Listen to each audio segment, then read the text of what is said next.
बिस्मिल्लाहिर्रहमानिर्रहीम, अस्सलाम वालेकुम। क्या हाल है आप सबके? उम्मीद है सब खैरियत से होंगे, खूब मज़े में होंगे और इन्जॉय कर रहे होंगे। और जनाब, मैं जब सुबह उठकर किचन में आई तो किचन के टेबल पे बलून्स रखे हुए थे, गिफ्ट रखा हुआ था, इतना प्यारा हैंडमेड कार्ड था। तो अल्हम्दुलिल्लाह, अल्लाह का लाख लाख शुक्र है। इतना भी कोई ख्याल करता है, यकीन करें ये बहुत बड़ी बात है। मुझे नहीं याद आता कि मैंने अपनी अम्मा के लिए कभी कोई गुब्बारा फुला के रखा हो। तो अल्हम्दुलिल्लाह अल्हम्दुलिल्लाह, बहुत ही मज़ेदार किस्म के उसमें गिफ्ट थे। और कार्ड ने मुझे सबसे ज़्यादा लुत्फ़ दिया क्योंकि वो हाथ से बनाया गया था, और हाथ से बनाई हुई हर चीज़ बहुत अच्छी होती है। जैसे कि हम लोग जो हाथ से मज़े मज़े के खाने बनाते हैं, तो इनकी बहुत बहुत कदर भी करनी चाहिए। तो इतना यमी रेड सॉस चिकन बनाने के लिए आपको चाहिए नमक, मिर्च, हल्दी, काली मिर्च, धनिया पाउडर, थोड़ा सा baking soda, ginger garlic paste और गरम मसाला। ठीक है, अगर आप अजीनोमोटो पसंद करते हैं तो थोड़ा सा वो भी डाल सकते हैं। बोनलेस चिकन है, उसको हम इसके साथ मैरिनेट करेंगे। कोई सोया सॉस, चिली सॉस इसमें नहीं जाएगा। इसको बहुत हम देसी मसालों से मैरिनेट करेंगे। ठीक है, अगर आप चाहें तो इसमें आप सिरका डाल सकते हैं। मेरे पास लेमन है तो मैंने लेमन जूस डाल दिया है। इसको आपने मैरिनेट करके ओवरनाइट भी रख सकते हैं। मैं आधा पौना घंटा रखूँगी, इससे ज़्यादा नहीं। मसालों के साथ जो है वो आपने इसको अलग से मैरिनेट करना है। जब एक दफ़ा मसालों के साथ आप मैरिनेट कर लेंगे, चाहे ओवरनाइट है, चाहे आधा घंटा है, चाहे 2 घंटे हैं, उसके बाद आपने ये वाले स्टेप करने हैं जो मैं अभी आपको करके दिखाऊंगी। यहाँ पे मेरे पास है अंडे की सफ़ेदी। सफ़ेदी से जो है वो बहुत क्रिस्पी बनता है चिकन, और जर्दी को हम बाद में यूज़ करेंगे। सफ़ेदी को बस फ्राई होने से पहले इसके अंदर डालेंगे, और साथ में हम डालेंगे कॉर्नफ्लावर। बहुत से लोग मैदा डालते हैं, मैं मैदा नहीं डालूंगी, बल्कि उसकी जगह मैं इसमें 2 टेबलस्पून चावल का आटा डालूंगी। कॉर्नफ्लावर और चावल का आटा डाल के इसे अच्छी तरह अपने कोट कोट कोट कर लेना है। असल मकसद ये है कि चिकन बहुत ही क्रंची हो, बहुत ही ज़बरदस्त और मज़ेदार किस्म का हो। अगर चावल का आटा ना हो तो सिर्फ कॉर्नफ्लावर से भी काम चलेगा। ठीक है, टेंशन नहीं लेने का। यहाँ पे मैंने चावल बनने रखे हैं, और अपना पूरा का पूरा हमने एक काउंटर तैयार कर लिया है। जैसे हम बैचेस में चिकन को फ्राई करेंगे, तो जिस जिस चीज़ की ज़रूरत है वो सब हमने साथ में रख लिया। इस तरह से चिकन फ्राई करके आप बहुत सारी चीज़ें बना सकते हैं। बच्चों को एज चिकन पकौड़ा भी दे सकते हैं, उनके लंचेस में दे सकते हैं, सैंडविचेस में रख सकते हैं। इस तरह से फ्राई करके ठंडा करके आप इन्हें फ्रिज में रख सकते हैं, नेक्स्ट डे यूज़ कर सकते हैं। तो बहुत आसानी हो जाती है, और ये बहुत ही कंफर्टेबल भी है क्योंकि छोटे छोटे पीसेस होते हैं, बहुत आराम से बहुत जल्दी फ्राई होते हैं, और बहुत ज़्यादा टाइम भी नहीं लगता इनको फ्राई होने में। चिकन को हमेशा किसी छन्नी में या ग्रिल पे निकाल के रखें, उससे वो काफ़ी देर तक क्रिस्पी रहता है। मैंने नोट किया है कि पेपर टावल वगैरह जो है वो इसको बहुत जल्दी सॉगी कर देते हैं। यहाँ पे हम चिकन के लिए सॉस बना रहे हैं। 1 टेबलस्पून भर के मैंने इसमें टोमेटो पेस्ट ले लिया है। उसके अलावा इसमें हम chilli garlic sauce, tomato sauce, ये दोनों चीज़ें डालेंगे। अच्छा, यहाँ पे मैं आपको इंग्रेडिएंट्स की क्वांटिटी नहीं बता सकती क्योंकि मुझे नहीं पता कि आपका टेस्ट किस तरह का है। मुझे सॉसी और टेंगी खट्टा मीठा सॉस पसंद है, तो उस हिसाब से मैं इसको एडजस्ट करती हूँ। यहाँ पे थोड़ा सा सिरका, हरी मिर्चें और चिली सॉस हमने एक दफ़ा सूप मंगवाया था, उसके साथ आया था, तो ये फ्रिज में रखा था, मैंने ये यूज़ कर लिया। तो आप नॉर्मल सिरका, थोड़ी सी कुटी हुई हरी मिर्चें, थोड़ा सा चिली सॉस भी इसमें डाल सकते हैं। साथ साथ इसको चखते रहिए कि आपको सॉस कैसा पसंद आता है। जिस कढ़ाई में मैंने चिकन को फ्राई किया था उसमें से मैंने एक्स्ट्रा ऑयल निकाल दिया है, थोड़ा सा ऑयल रहने दिया है। इसी में मैंने डाल दिए हैं गार्लिक के स्लाइसेस। इनको थोड़ा सा सॉटे करेंगे, बहुत काला या ब्राउन नहीं करना है, बस इतना कि इसकी अच्छी सी खुशबू आ जाए। जब इसकी अच्छी सी खुशबू आ जाएगी तो हमारा गार्लिक तैयार है।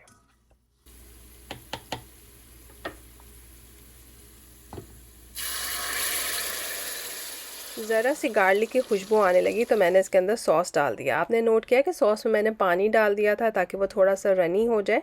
सॉस के अंदर आप नमक, काली मिर्चें, चीनी अपने हिसाब से उसको एडजस्ट कर सकते हैं। मैंने इसके अंदर 3-4 हरी मिर्चें और थोड़ा सा धनिया डाल दिया है। थोड़ी देर ये पकता रहेगा। थोड़ा सा ये जब पक जाएगा, इसमें हरी मिर्चों और धनियों का सबका अच्छा सा फ्लेवर आ जाएगा, तो बिल्कुल एंड में हमने इसके अंदर चिकन डालना है। चिकन जो है वो अब तक थोड़ा सा ठंडा हो गया होगा, तो सॉस में उसे घुमाएंगे तो वो अच्छे से गर्म हो जाएगा। और 1 टेबलस्पून भर के मैंने कॉर्नफ्लावर लिया था, ठंडे पानी में घोल लिया था। बिल्कुल थोड़ा सा 2 टेबलस्पून पानी है उसमें मैंने घोला है, और उसको शामिल कीजिए। एक बॉईल आने तक के लिए उसको घुमा लीजिए। बहुत ज़्यादा इसको आपने गाढ़ा नहीं करना है, क्योंकि ठंडा होने के बाद ये मज़ीद गाढ़ा हो जाएगा। तो इतना मज़े का ये सालन तैयार होता है, ना ये चाइनीज़ होता है ना ही ये चिकन 65 है, मगर इसका एक अपना ही फ्लेवर है। अच्छा, एंड में मैंने दोबारा इसके अंदर थोड़ा सा लेमन जूस डाल दिया। आप चाहें तो इस स्टेज पे सिरका भी डाल सकते हैं, और इस सालन को आपने साथ साथ चखते रहना है। यकीन माने ये हर बच्चे को पसंद आता है। आप इसे पास्ता पे डाल के सर्व कर सकते हैं, आप इसे चावलों के साथ सर्व कर सकते हैं। नहीं पसंद आए तो पैसे वापस। जब भी मैं बनाती हूँ हमेशा हिट होता है, चाहे जितना ज़्यादा बनाऊँ उतनी ही जल्दी ख़त्म हो जाता है। तो अल्हम्दुलिल्लाह अल्हम्दुलिल्लाह बहुत अच्छी रेसिपी रहती है ये,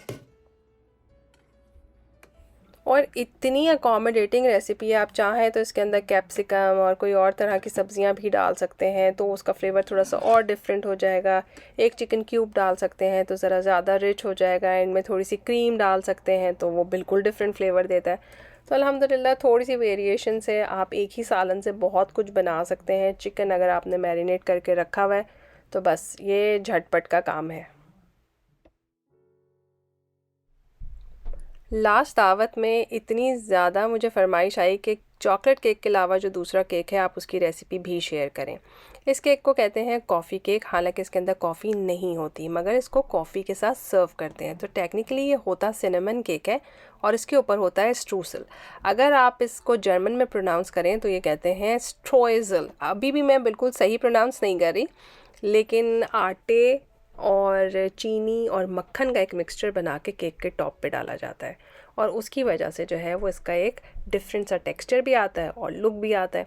तो मैंने प्रॉमिस किया था कि मैं आप लोगों को ज़रूर ये बनाना सिखाऊंगी। तो यहाँ पे जो है वो हमने बहुत सारी ट्वीक्स की हैं, और वो सब की सब मैं आपके साथ शेयर करूँगी, फ़िक्र ना करें। यहाँ पे हमने 2 अंडे लिए हैं, और बीच में हमारा धमड़ापन भी देखें, अंडे के छिलके अंदर गिर गए हैं, पर उन्हें निकाल लें प्यार मोहब्बत से। और वो जो एक जर्दी मैंने बचाई थी वो इसमें शामिल कर दी मैंने। वैसे इसकी रेसिपी में ये जर्दी है नहीं, लेकिन चूँकि मेरे पास एक्स्ट्रा जर्दी थी तो मैंने शामिल कर दी। यहाँ पे हमने ली है हैवी क्रीम, और उसमें डाल दिया है हमने लेमन जूस। ठीक है, तो ये सारे हमारे वेट इंग्रेडिएंट्स हैं। अगर आप इनको एक दफ़ा देखें तो इसमें अंडा है, तेल है, मक्खन है, चीनी है, वनीला एसेंस है, दही है, और लेमन वाली हैवी क्रीम है। अगर आपके पास सावर क्रीम हो तो आपको ये कोई भी काम करने की ज़रूरत नहीं है। ना आपको दही की ज़रूरत है और ना क्रीम के अंदर डाल के लेमन की ज़रूरत है। ठीक है, मेरे पास नहीं थी सावर क्रीम, तो इसलिए मैंने ये छोटी सी ट्वीक की। मैदा हमारे पास 1.5 कप है। प्लीज़ इंग्रेडिएंट इसमें देख लीजिएगा। 2 टेबल स्पून इसमें एडिशनल मैदा है, और उसके अलावा जो है वो टेबल स्पून से मेजर करके मैं इसमें डाल रही हूँ कॉर्नफ्लावर। कॉर्नफ्लावर इसमें बड़ा ही मज़ेदार किस्म का रोल प्ले करता है, जो मैं अभी आपको एक्सप्लेन करती हूँ। इससे फ़ायदा ये होता है कि कॉर्नफ्लावर और ऑल पर्पस फ्लावर जब मिल जाता है तो केक फ्लावर वाला टेक्सचर देता है, और केक लाइट बनता है, एरी बनता है, मज़ेदार बनता है। इसके अंदर आपने बेकिंग पाउडर, बेकिंग सोडा और नमक भी शामिल कर दिया। अब अगर आपके पास केक फ्लावर मौजूद है तो फिर आपको ये मेरे वाले ड्रामे करने की ज़रूरत नहीं है लेकिन अगर नहीं है तो कर सकते हैं। अब एक और ट्वीक भी की मैंने। मेरे पास सॉफ्ट वाली ब्राउन शुगर नहीं थी। आप देख सकते हैं अच्छी ग्रेनी ब्राउन शुगर है। तो मैंने क्या किया कि उसको पीस लिया। ठीक है, और पीसने के बाद इसको मैंने एक अलग बोल में निकाल लिया। अब ये है ब्राउन शुगर ही, लेकिन देखें पिस के कैसे सफ़ेद सी लग रही है। उसके अंदर मैंने 1 टेबलस्पून भर के शहद डाल दिया। आपके पास मेपल सॉस हो, मेपल सिरप जिसे कहते हैं, वो भी डाल सकते हैं। मोलेसिस हो तो वो भी डाल सकते हैं। भाई हमारे पास नहीं था तो हमने शहद डाला और उसको थोड़ा सा वेट कर दिया, क्योंकि आप लोगों ने नोट किया होगा कि जो सॉफ्ट वाली ब्राउन शुगर है वो कितनी मुलायम सी होती है ना। अगर आप इतने मोटे मोटे ज़र्रों वाली चीनी स्ट्रूसल में डालेंगे तो फिर कचर कचर वो आपके मुंह में बस शोर ही करता रहेगा। तो आपने कुछ ना कुछ जुगाड़ तो करनी है। तो यहाँ पे सिनेमन पाउडर है, और आपकी ब्राउन शुगर है, और साथ में मैदा। इसको आपने अच्छी तरह से मिक्स कर लेना है।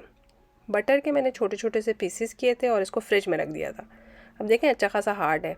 तो बटर के साथ ना आपने कोई ज़्यादा गेम नहीं करनी। इसको हल्के हाथों से इसमें मिक्स करें। जैसे एक दफ़ा हमने स्कोन्स बनाए थे तब भी किया था ये, या फिर अगर आप पफ पेस्ट्री बनाते हैं तब भी ये करते हैं।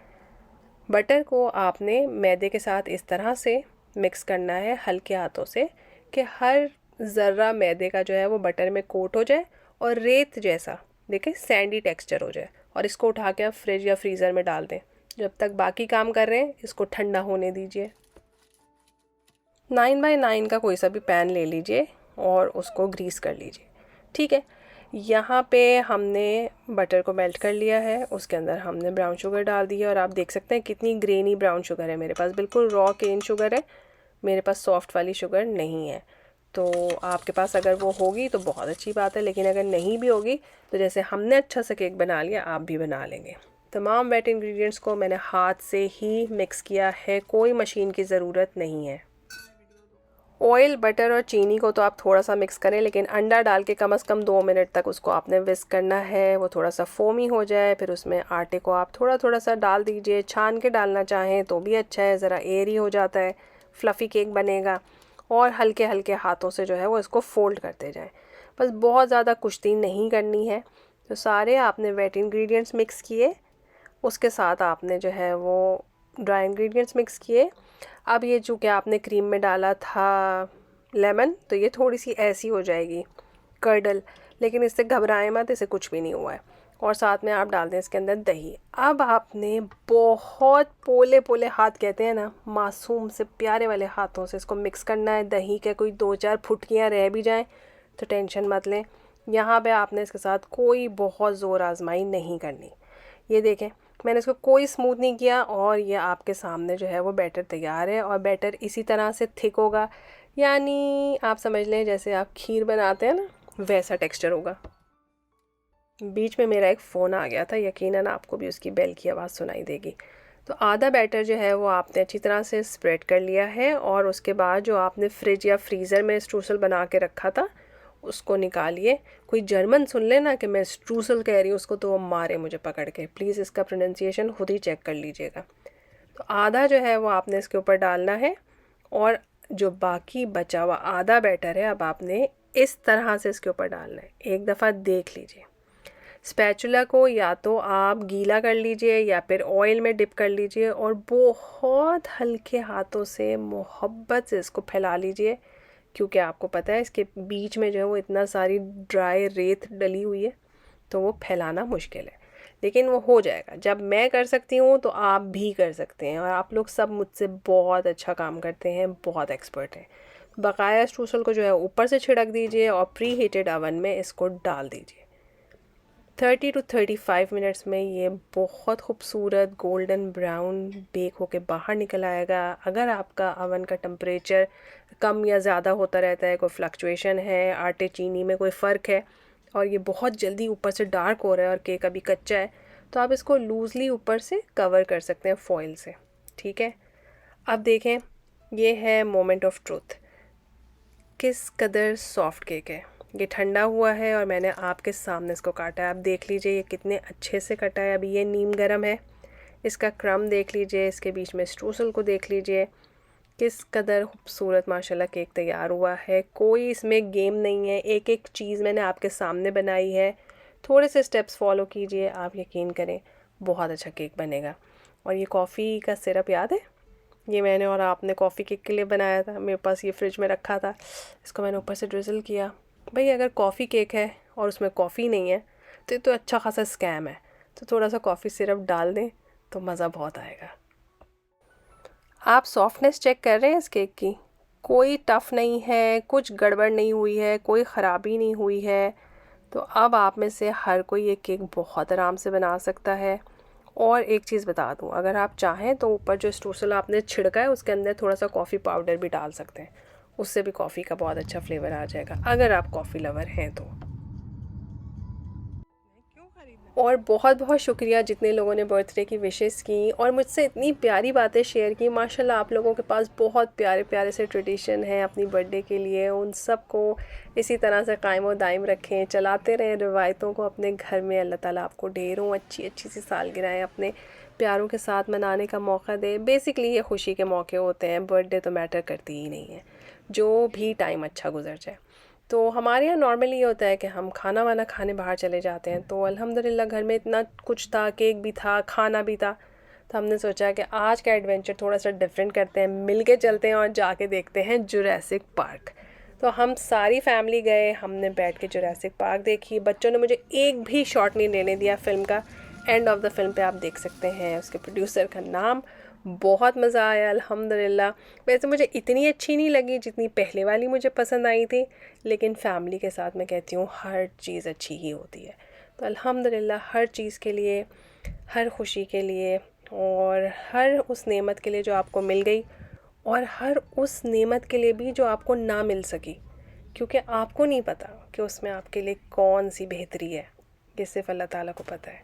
तो खुश रहिए, आबाद रहिए, ढेरों ढेर खुशियाँ अल्लाह ताला आपको मुझे अता फ़रमाए, हमारे रिस्क में बरकत दे, और इसी तरह से हम एक दूसरे के साथ अच्छी अच्छी बातें करते रहें। फिर मिलेंगे एक नए मज़ेदार से व्लॉग में, तब तक के लिए अल्लाह हाफ़िज़।